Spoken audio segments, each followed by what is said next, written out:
Welcome back, everyone. This is Suikoden III, the Knights of Zexin, led apparently by eventual player character Chris Lightfellow, have attacked the Lizard Clan, and there is a big commotion happening in the center of the hollow, so we need to go see what that is. So we are on our way to run back and see exactly what is going on.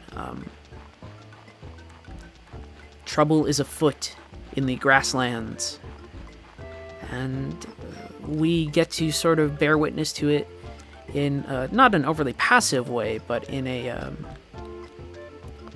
sort of outside capacity as Geddoe and his mercenaries.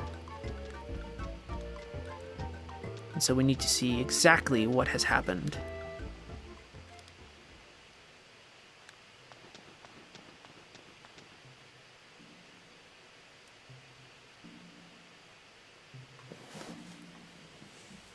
The chief of the Lizard Clan has been assassinated.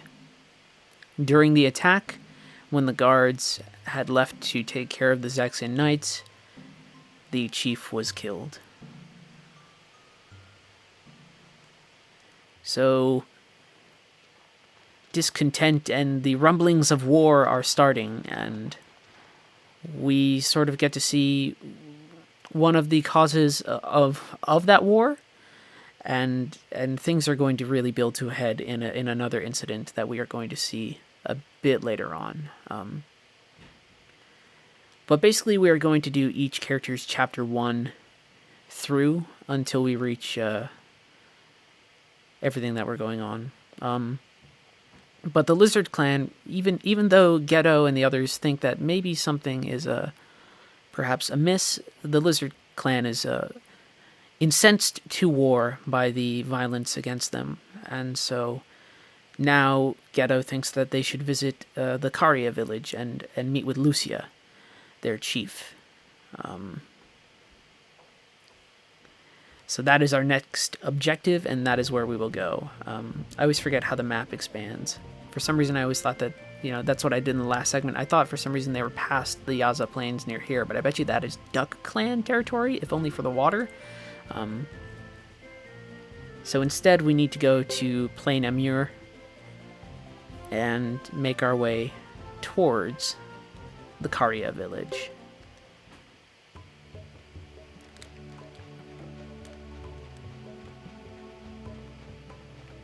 Again, these nice open spaces. Just something I really like. But I also like how the game, as we're heading into it, doesn't take too long to really toss us into situations that are more politically charged than we might expect immediately from an RPG. Deception, assassination, sort of border clash tensions and things like that. I'm not saying it's super refined. I'm not saying that all of a sudden this is the Game of Thrones of jRPGs or anything like that. I'm not saying that the machinations are necessarily incredibly crazy. But what I am saying is that it's not just, we're going to see someone's hometown doomed. We're going to see it from a certain character's perspective, but then we're also going to see all these conflicts from different characters' perspectives. And if it seems like I've been harping on that for the last 2 episodes or so, it's because I think that shows a level of refinement and care for presenting these situations as more than just sort of generic jRPG fare. I think they really want to make these situations feel a little bit more complex, and I think in general the game does a very good job of doing that. I was going to say Ace got injured there, so Ace we want to give some medicine, like that. Actually, we'll give him one more dose.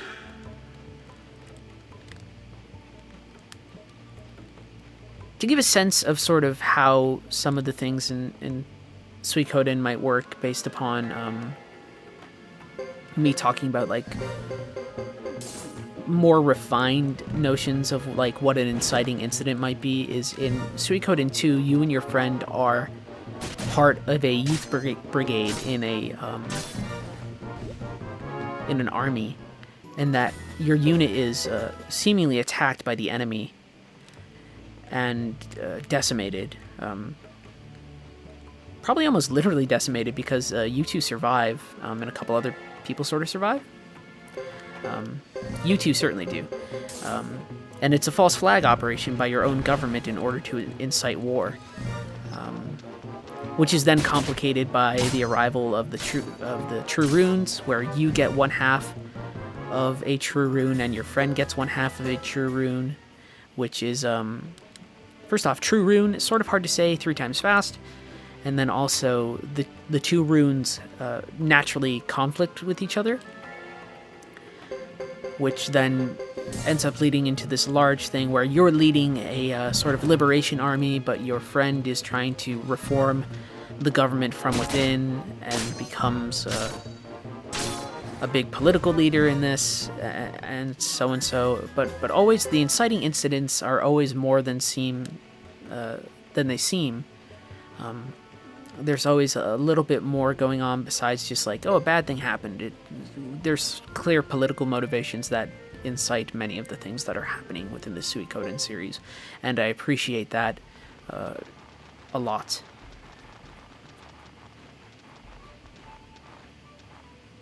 And again, the game sort of demands, or this game and many of the other ones in the series demands that we sort of engage with the different cultures of the space. So we went from the Lizard Clan to this area, which is different. And we'll be able to perceive that difference.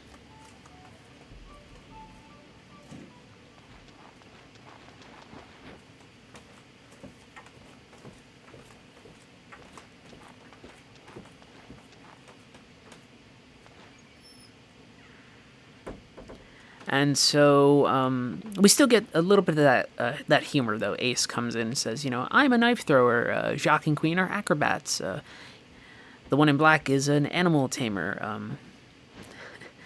And, there's an aloofness and casualness to Geddoe and his team because they're not so dragged up into the culture or the political trappings of what's going on yet. This is Isla, a very good character. Most characters in this game I find to be very good. And yet again, we see that the Grasslanders are sort of suspicious of outsiders, and unfortunately we sort of have to fight. The tension and suspicion that we see right now is pretty important to the to making sure that the inciting incident and everything of the narrative sort of holds, right? And so what we want to really have happen is have that expressed in a way that is meaningful, right? So what the game does in order to do that is actually have us engage in sort of miscommunication with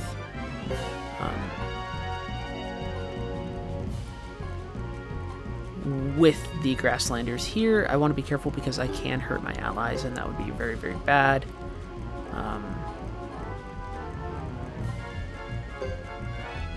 I'll actually use this to split an item, although this is 150. What is this? 90. So let's share it between the two, and we'll have Jacques follow up on the weakened enemy here. I don't find these sort of rounds of combat to be as tactical as other games, although Ace just got aced, basically. Nice deflection by Geddoe right there too, knocking the arrow out of the air. See, I can continue chanting my magic spell, or not. They take a certain amount of time for us to act on. So my only thing here that I'm stressing is, so the miscommunications between peoples is expressed through us sort of having to engage in a fight brought about by miscommunication. This happened back even in the Lizard Clan, when we were first trying to see who the intruder was. They attacked us. This is, in general, meant to reinforce the way in which the Karaya people and the Lizard people and Grasslanders in general just sort of have a distrust of outsiders that is then easily manipulatable by the forces that want to sort of take advantage of cultural discomfort or suspicion.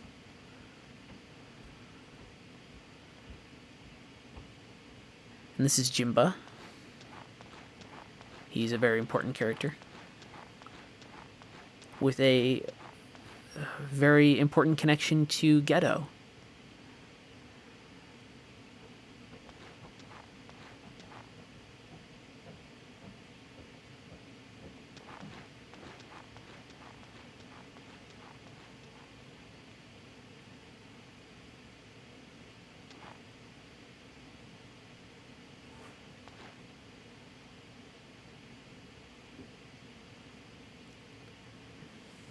And so everybody is on edge, and there's reasons for it, and a lot of what Geddoe's chapters are sort of examining what that suspicion is and seeing it from an outside perspective. It's really enjoyable. So we want to head here, I believe. This kid is in my way. Get out of my way, kid! You're bothering me.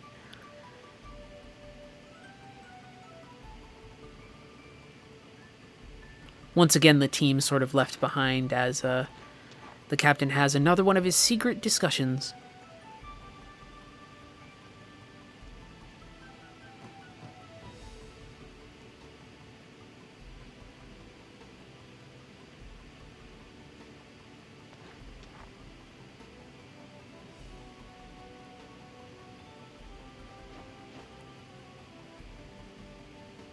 And there is a distance between Geddoe and his team, even though they work well together. Geddoe has secrets. That's his big hook, right? Is that he has connections to all these people, and you wonder what those connections are sort of building towards. Whereas with Chris and with Hugo, their plots are very much mired in the immediate conflict at hand. And that's a small thing to note, too, is that Queen is a vegetarian. Characters have these nice qualities about them. So Queen is intelligent and a skilled fighter and a vegetarian, and Ace is very humorous, a little world-weary, and we learn later on that he's a writer. And now things have changed, so now actually... I'm just going around as just Ace and Joker. My terrible health, meaning that I still need to heal. Just because I've not been very fortunate with many things. But the game doesn't lock you into just Geddoe, Chris, and Hugo. I get to play as Ace, so Ace now becomes one of my principal actors, right? In a way that is more immediate than even Queen or other characters. We've talked about this before in looking at Skies of Arcadia, when we got to control Aika for a little bit. There's a certain intimacy that comes with controlling an RPG character in the overworld, as opposed to just controlling them within sort of the abstracted space that is battle. And so we have a strange woman here telling everybody to leave. That man has condemned you all to die. He has discovered something that will let him justify 1,000,000 deaths. However, my weak spirit is not yet ready. there's heavy stuff at hand. And this woman is trying to convince everybody to run.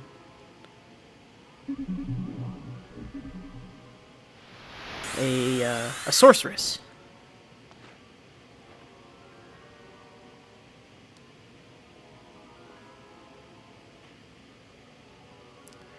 Joker, for instance, is well-traveled enough. We keep on talking about character traits. Joker is well-traveled enough that he understands the difference between magic and sorcery, which seems academic, but in this world it's not, right? So we have all of these different qualities of Geddoe's mercenary group that we come to understand. And Isla, as a character, will be somebody who grows from being a little bit more impulsive to being a little bit more mature. This is something that we'll also see a little bit with Hugo. Right. It's just generally an enjoyable sort of way of approaching characters. I would love to find a save point. It's been a while since I've saved. I don't know where there are any, but I think we'll be okay. So we'll keep on going.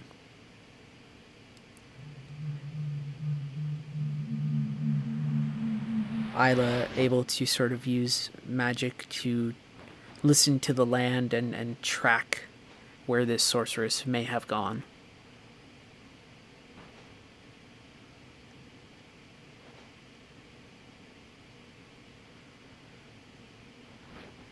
So now while Geddoe is off doing his thing with Jimba, we sort of have to find Isla. Again, an engagement with the Grasslanders, or in this case, just with Isla, which makes us value Isla as an NPC. But there's a type of interaction occurring here, sort of, that we give a damn a little bit more about these people, the more time that we spend with them, which is going to be important heading into things. I'm just going to save right here, because it's been a little while since my last save, as you'll be able to tell in a moment. Been about an hour since my last save. And if I had somehow died, I would have to replay from that last save, which is one of the only real downsides to how this game is structured.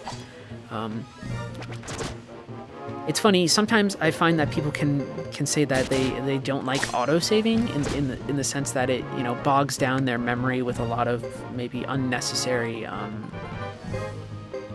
save files that take up a lot of space. But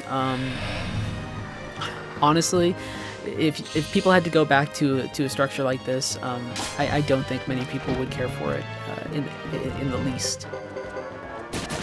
So we should be thankful that we're playing 3 games and we don't have to, if we lose, restart from almost an hour beforehand.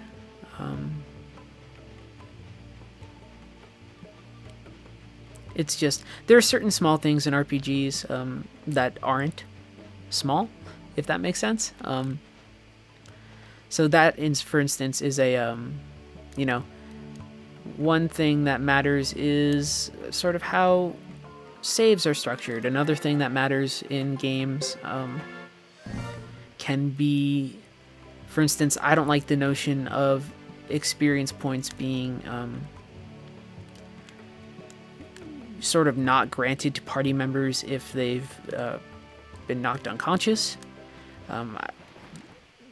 But these are small things that can make RPGs sort of annoying, right? They seem small in the sense that they are not maybe integral to the core experience or the core structures of the game, but if they are altered just a bit, it can make the experience somewhat unsatisfactory.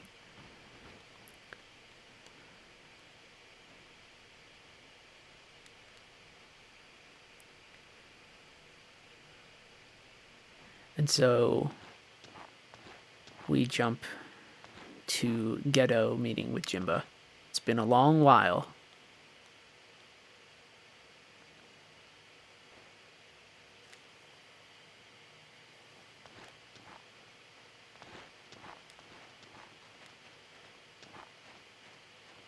just sort of letting the scene breathe.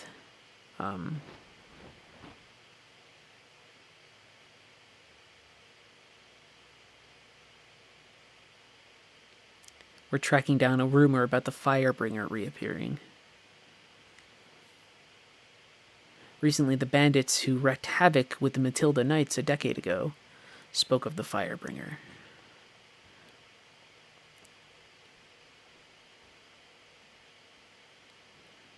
So there's timing between this rumor of the Firebringer and all of this conflict, and it's, as Jimba asks, too many coincidences.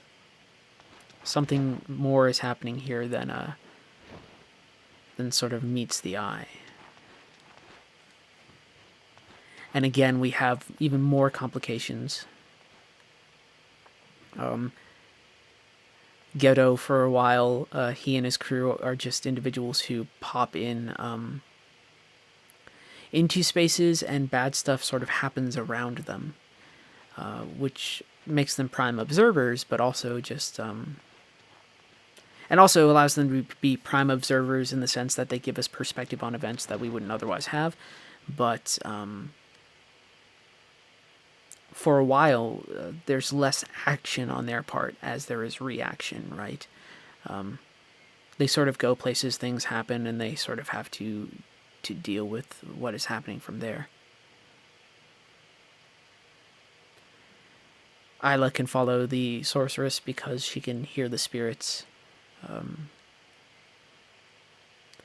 And here's an interesting thing too, right? This woman says the barbarians have more than just superstition to guide them, right? So we have all these different attitudes as to like what the Grasslanders are.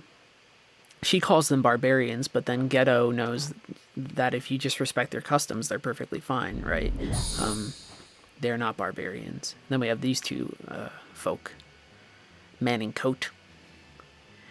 And I assume the other one will be man in hat. But we got a name, Sarah. Man in black.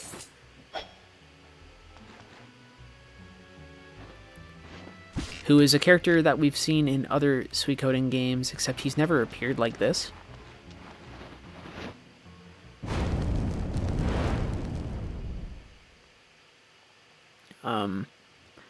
This is actually a character called Uber, who has mostly appeared as a Black Knight fighting a recruitable Star of Destiny called Pesmerga. We don't know that it's Uber yet. I'm spoiling it a little bit. I'm going into this assuming that people will enjoy the story regardless of my interjections, or they will have already some degree of familiarity with the titles. And so here we are seeing old faces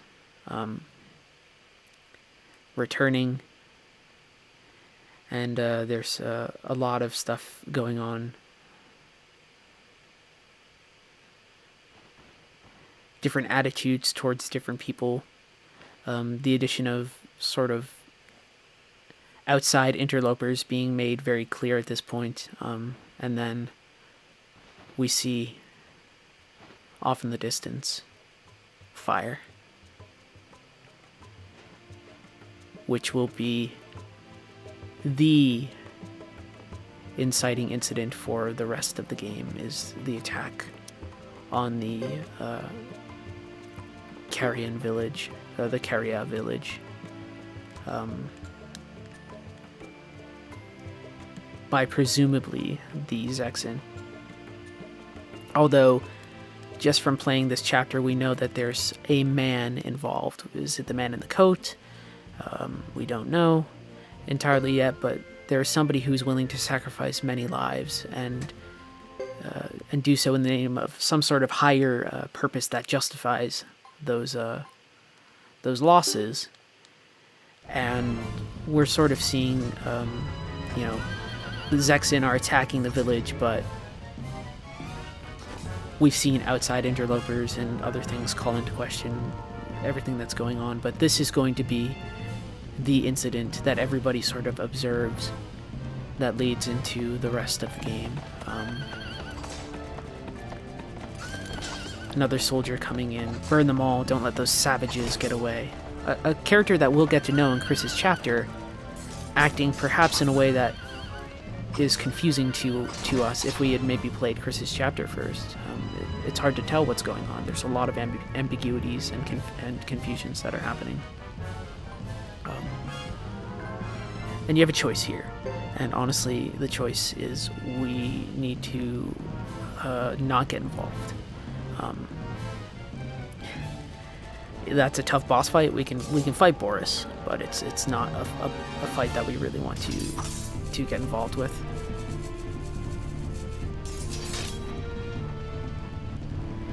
We want to run.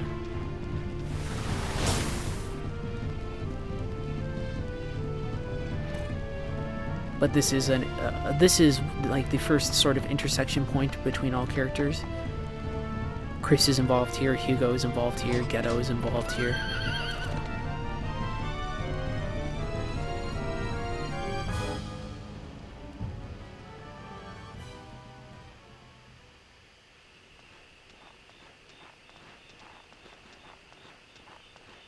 And this is going to, in addition to what we saw in the Great Hollow, kickstart a war, or jumpstart, kickstart. We're not crowdfunding a war. This is going to start off a war based upon, tribal tensions, factionalism, or trade routes, things like that. All these things that factor into the tensions between the Grasslanders and the Zexen.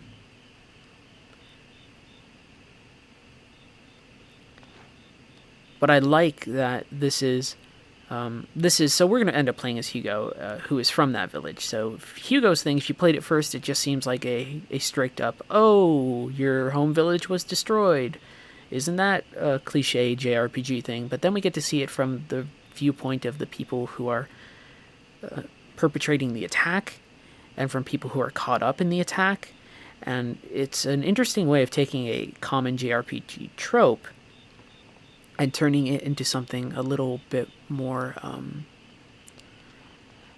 than just what it seems, particularly if you had started off playing as Hugo, which the game, when it positions the wheel at the beginning in the what they call the Trinity side system, it positions it so you'll probably start playing as Hugo first, and playing as Hugo feels like playing a sort of a traditional RPG. You know, you're the village chief's son and you're off on your first adventure, and you come back and your home's been destroyed, and only playing as Chris and Geddoe do you begin to understand that the political realities that surround what seems to be just a simple act of weird savagery is more complex than it would be in that sort of not idyllic but more simplistic traditional JRPG world where Hugo seems to sort of live, at least in the initial parts of his chapter.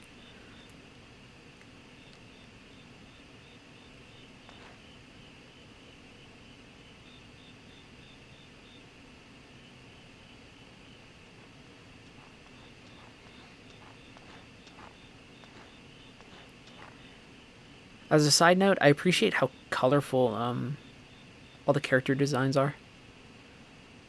It would be very easy to have a mercenary unit that's just all sort of brown and drab, but we have, Jacques has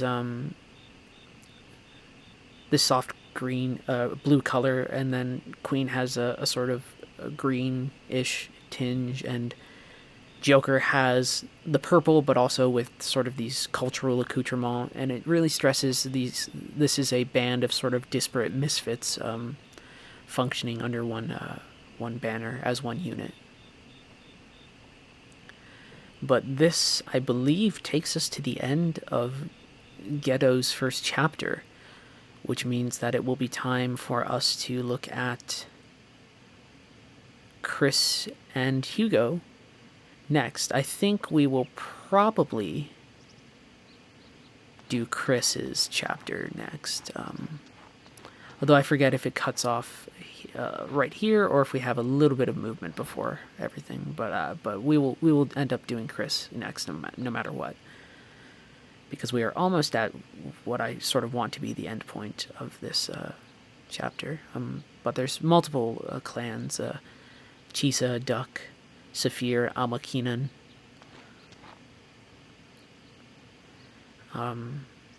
Queen has a good point to say that they should get more information before moving forward. And you can either just sort of go, or you can be like, yeah, let's do that. So we're going to head back to Karaya, which is a border town between the grasslands and Harmonia.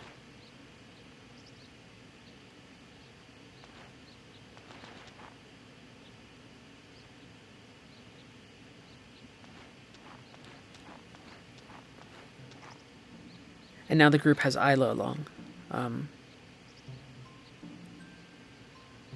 And Queen sort of being empathetic, you know, what do you want to do?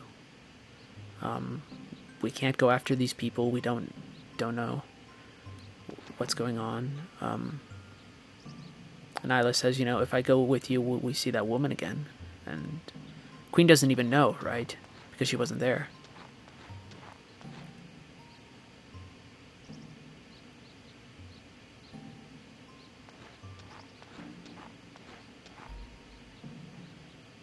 If fighting is in your blood, come along. They say the Karaya warriors are brave. Are you? And it seems like Geddoe is being sort of harsh and direct, but he says, you know, let's do this.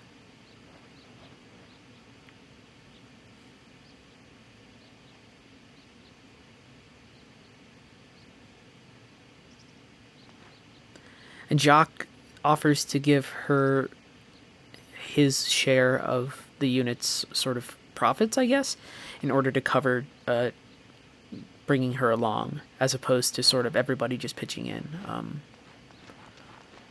which says a lot about his character, him being a character that, or Jacques being a character that doesn't talk much, but now we have this. And depending on how we place our characters together, we can have different sort of group attacks, so having Ace and Joker together now gives us access to Mercenary A, and we have more than just Mercenary B. So we are not quite at the end of Geddoe's chapter. We will be, as we make our way to Karaya. We're going to have to go over the mountain path first. So I will see you in the next chapter. The Karaya village attack, though, is the main thing that we are going to see from all perspectives. We'll get through Geddoe's chapter, we'll go to Chris, we'll go to Hugo, and again, if you want to see more of this game, leave a comment, let me know. Send me a tweet, do whatever you need to say that you're enjoying this, and I'll keep going. Otherwise, I will see you in the next video. Thank you very much for watching. I love you very much. Bye.